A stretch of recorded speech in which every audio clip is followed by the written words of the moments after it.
ಇವತ್ತಿನ ಆಸೆ ಸಂಚಿಕೆಯನ್ನು ನೋಡಬೇಕಂದ್ರೆ ನಮ್ಮ ಚಾನಲ್ನ ಸಬ್ಸ್ಕ್ರೈಬ್ ಮಾಡಿ. ವಿಡಿಯೋನ ಶಾಂತಿಗೆ ಮಾತಾಡ್ಸೋದಕ್ಕೆ ಕಸ್ತೂರಿ ಮತ್ತು ಶೀಲಾ ಬಂದಿರ್ತಾರೆ. ಏನು ಮೇಡಮ್ ಈ ಥರ ಆಗಿದೆ ಅಂತಲ್ಲ, ನಿಮಗೆ ತುಂಬಾ ನನಗೂ ಕೇಳಿ ಬೇಜಾರಾಯಿತು ಅಂಥೇಳಿ ಶೀಲಾ ಮಾತಾಡ್ತಾ ಇರ್ತಾಳೆ. ಏನಿಲ್ಲ, ನೀವು ಇದೆಲ್ಲ ಸರಿಯಾಗಬೇಕು ಅಂದರೆ ಅವ್ರು ಇಷ್ಟೆಲ್ಲ ಮಾಡಿದ್ದಾರೆ ಅಂದರೆ ನೀವು ನಮ್ಮನೆಗೆ ಬಂದುಬಿಡಿ, ಒಂದು ಅಟ್ಯಾಚ್ ರೂಮ್ ಇರೋ ಅಂಥದ್ದು ಎಲ್ಲ ಕೊಟ್ಬಿಡ್ತೀನಿ, ನೀವು ಅಲ್ಲೇ ಆರಾಮಾಗಿರ್ಬೋದು ಅಂತ ಹೇಳ್ತಾಳೆ.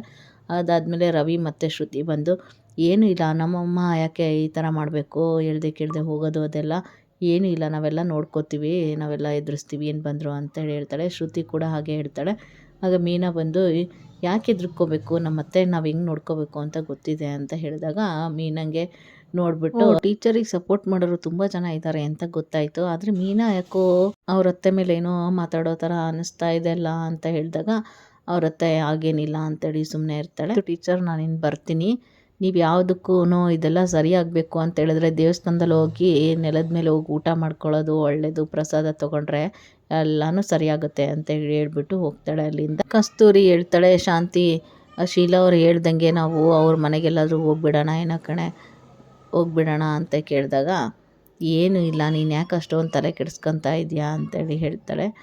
ಕಾಂತ ಅವರು ಹೇಳಿದ್ದೂ ಸರಿ ಇದೆ ಕಣೆ, ಹೋಗಿ ನೆಲದ ಮೇಲೆ ಹೋಗಿ ದೇವಸ್ಥಾನಕ್ಕೆ ಹೋಗಿ ಊಟ ಮಾಡ್ಕೊಂಬರೋಣ ಅಂತೇಳಿ ಹೇಳಿದಾಗ ಶಾಂತಿ ಮತ್ತು ಕಸ್ತೂರಿ ಇಬ್ಬರು ಮಾತಾಡ್ತಾರೆ. ಅದೇ ಟೈಮಲ್ಲಿ ಶ್ರುತಿ ಅಮ್ಮ ಶೀಲಾ ಮತ್ತೆ ಬಂದು, ಏನು ಮಾಡಿ ಬೀಗ್ರೆ ಇದೆಲ್ಲ ಮಾಡಿದ್ದೆಲ್ಲ ಗೊತ್ತಾಯಿತು ನನಗೆ, ಏನು ಈ ಥರ ಆಗಿದೆಯಾ ಅಂತೇಳಿ ಹೇಳಿದಾಗ ನಿಮಗೆ ಯಾರು ಹೇಳಿದ್ರು ಅಂದರೆ ಶ್ರುತಿ ಹೇಳಿದ್ಲು ನನಗಿವತ್ತು ಅಂತ ಹೇಳಿದಾಗ, ಹೌದಾ ಕೆಲಸನೇ ಮಾಡಿದ್ಯಾ ಬಿಡು ಅಂತ ಹೇಳಿದಾಗ, ನೋಡಿ ಚಿಕ್ಕಮಂಗ್ಳೂರಲ್ಲಿ ನಮ್ಮದು ಒಂದು ರೆಸಾರ್ಟ್ ಇದೆ, ಅಲ್ಲಿ ಬೇಕಾದರೆ ಹೋಗಿರ್ಬೋದು ಬೀಗ್ರೆ ನೀವು ಅಂತೇಳಿ ಹೇಳಿದಾಗ ಶ್ರುತಿ ಅಮ್ಮಂಗೆ, ಇಲ್ಲ ಏನು ಬೇಡ ನಾವು ಇಲ್ಲೇ ಇರ್ತೀವಿ ಅಂತ ಹೇಳ್ತಾಳೆ. ಶ್ರುತಿ ಮತ್ತು ರವಿ ಎಲ್ಲ, ನೋಡಮ್ಮ ಆಗಬೇಕು ಅಂತ ಹೇಳಿದ್ರೆ ಅಷ್ಟು ದೂರನೇ ಹೋಗಬೇಕು ಅಂತ ಏನೂ ಇಲ್ಲ, ಏನು ಆಗೋದಿದ್ರು ಇಲ್ಲ ಆಗುತ್ತೆ ಅಲ್ವಾ, ನಾವೆಲ್ಲ ಸರಿ ನೋಡ್ಕೋತೀವಿ ಬಿಡು ಅಂತೇಳಿ ಕಳಿಸ್ತಾರೆ. ಅಲ್ಲಿಂದ ಹೋದ್ಮೇಲೆ ಕಸ್ತೂರಿ ಮೀನಾಗೆ ಇಬ್ಬರು ಮಾತಾಡಿಕೊಂಡು, ನನಗೆ ರತಿಯವ್ರ ಹುಡುಗ ಇದ್ರಲ್ಲ ಅವ್ರದ್ದು ಮನೆ ಅಡ್ರೆಸ್ಸು ಫೋನ್ ನಂಬರ್ ಬೇಕಿತ್ತು ಅಂತ ಹೇಳಿದಾಗ ಕಸ್ತೂರಿ ಬಾ ಕೊಡ್ತೀನಿ ಅಂತೇಳಿ ಮೀನಂಗೆ ರೂಮಲ್ಲಿ ರೋಹಿಣಿ ಮತ್ತು ಅವ್ರ ಕೆಲಸದವಳು ರಾಣಿ ಮಾತಾಡ್ತಾ ಇರ್ತಾರೆ. ಆಗ ಏನು ಸರ್ ಇವತ್ತು ತುಂಬ ಬ್ಯುಸಿಯಾಗಿದ್ದಾರೆ, ಯಾಕೋ ತುಂಬ ಸಿಟ್ಟಲ್ಲಿದ್ದಾರಲ್ಲ ಮೇಡಮ್ ಅಂತ ಹೇಳಿದಾಗ, ಹೌದು ಮನೇಲೇನೋ ಸ್ವಲ್ಪ ಸಮಸ್ಯೆ ಆಗಿದೆ ಅಂಥೇಳಿ ರೋಹಿಣಿ ಅವಳ ಹತ್ರ ರಾಣಿ ಹತ್ರ ಹೇಳಿದಾಗ ಏನು ಮಾಡ್ತಾಳೆ ಅಂದರೆ, ನೋಡಿ ಮೇಡಮ್ ದುಡ್ಡು ಅಂತ ಇದೆ ಅಲ್ವಾ, ನೀವು ದುಡ್ಡನ್ನ ಕೊಟ್ಬಿಟ್ಟು ಏನು ಬೇಕಾದ್ರೂ ಮಾಡ್ಬೋದು, ಅದನ್ನು ನೀವು ದುಡ್ಡು ಕೊಟ್ಟು ಅವ್ರಿಗೆ ಸರಿ ಮಾಡ್ಬೋದಲ್ಲ ಅಂತ ಹೇಳಿದಾಗ ರೋಹಿಣಿ ಅವ್ರ ಮಾತು ಕೇಳಿಕೊಂಡು ಮನೋಜ್ಗೆ, ಹೇಗಾದರೂ ಮಾಡಿ ಇದನ್ನು ಸರಿ ಮಾಡಬೇಕು ಅಂದರೆ ಅವ್ರಿಗೆ ದುಡ್ಡು ಕೊಡಬೇಕು, ಮನೋಜ್ ಸರಿ ಮಾಡಿದ್ರೆ ಅತ್ತೆನೂ ನಾನು ನೀನು ಚೆನ್ನಾಗಿರೋ ಥರ ಮಾಡ್ತಾರೆ, ನಾವಿಬ್ಬರು ಸರಿ ಮಾಡೋಣ ಅಂತೇಳಿ ಹೇಳಿ ರೋಹಿಣಿ ಹೇಳ್ಕೊಡ್ತಾಳೆ. ಆಯಿತು ಅಂಥೇಳಿ ಹೋಗ್ತಾರೆ ಅಲ್ಲಿಂದ ದುಡ್ಡೆಲ್ಲ ಅರೇಂಜ್ ಮಾಡಿಕೊಂಡು. ಈ ಕಡೆ ಮೀನಾ ಮತ್ತು ಸೂರ್ಯ ಇಬ್ಬರು ಸೇರಿಕೊಂಡು ರತಿ ಹುಡ್ಗಂಗೆ ಅವನಿಗೆ ಫೋನ್ ಮಾಡಿಬಿಟ್ಟು ಬರೋದಕ್ಕೆ ಹೇಳ್ತಾರೆ.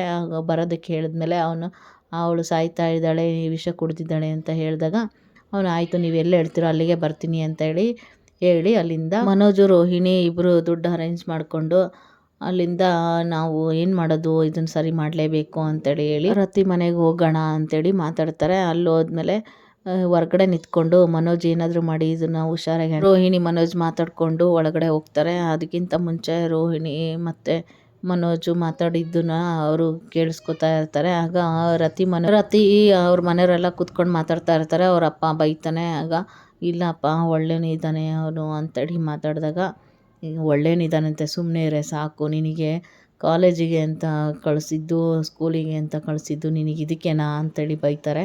ಅವ್ರು ಬೈತಾ ಅವರೆಲ್ಲ ತೊಂದರೆಯಲ್ಲಿ ಇದ್ದಾಗ ಮಾತಾಡ್ಕೊತಾ ಇದ್ದಾಗ ಅಳ್ತಾ ಇರ್ತಾರೆ.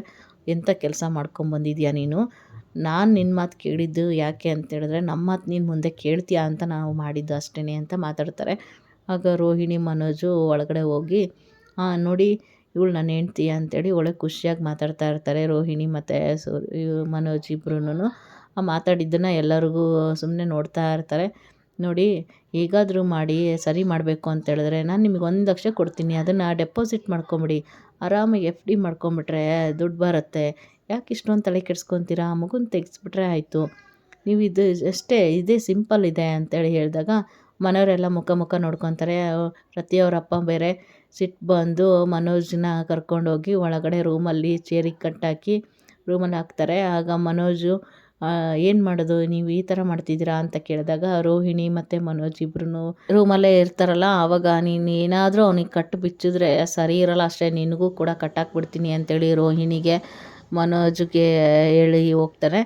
ಆಗ ರತಿ ಅಪ್ಪ ಅವರೆಲ್ಲ ತುಂಬ ಸಿಟ್ಟಲ್ಲಿ ಇರ್ತಾರೆ.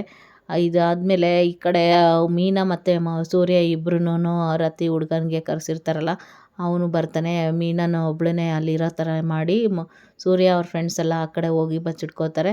ಆಗ ಮೀನಾ ಬಂದಾಗ ಮುಖ ನೋಡಿದ ತಕ್ಷಣ ನೀವ್ಯಾಕೆ ಈಗ ನನಗೆ ಫೋನ್ ಮಾಡಿದ್ರಿ ಅಂತೇಳಿ ಹೇಳ್ತಾನೆ. ಅವನು ಅಲ್ಲಿಂದ ವಾಪಸ್ ಹೋಗ್ತಾ ಇರ್ಬೇಕಾದ್ರೆ ಸೂರ್ಯ ಬರ್ತಾನೆ.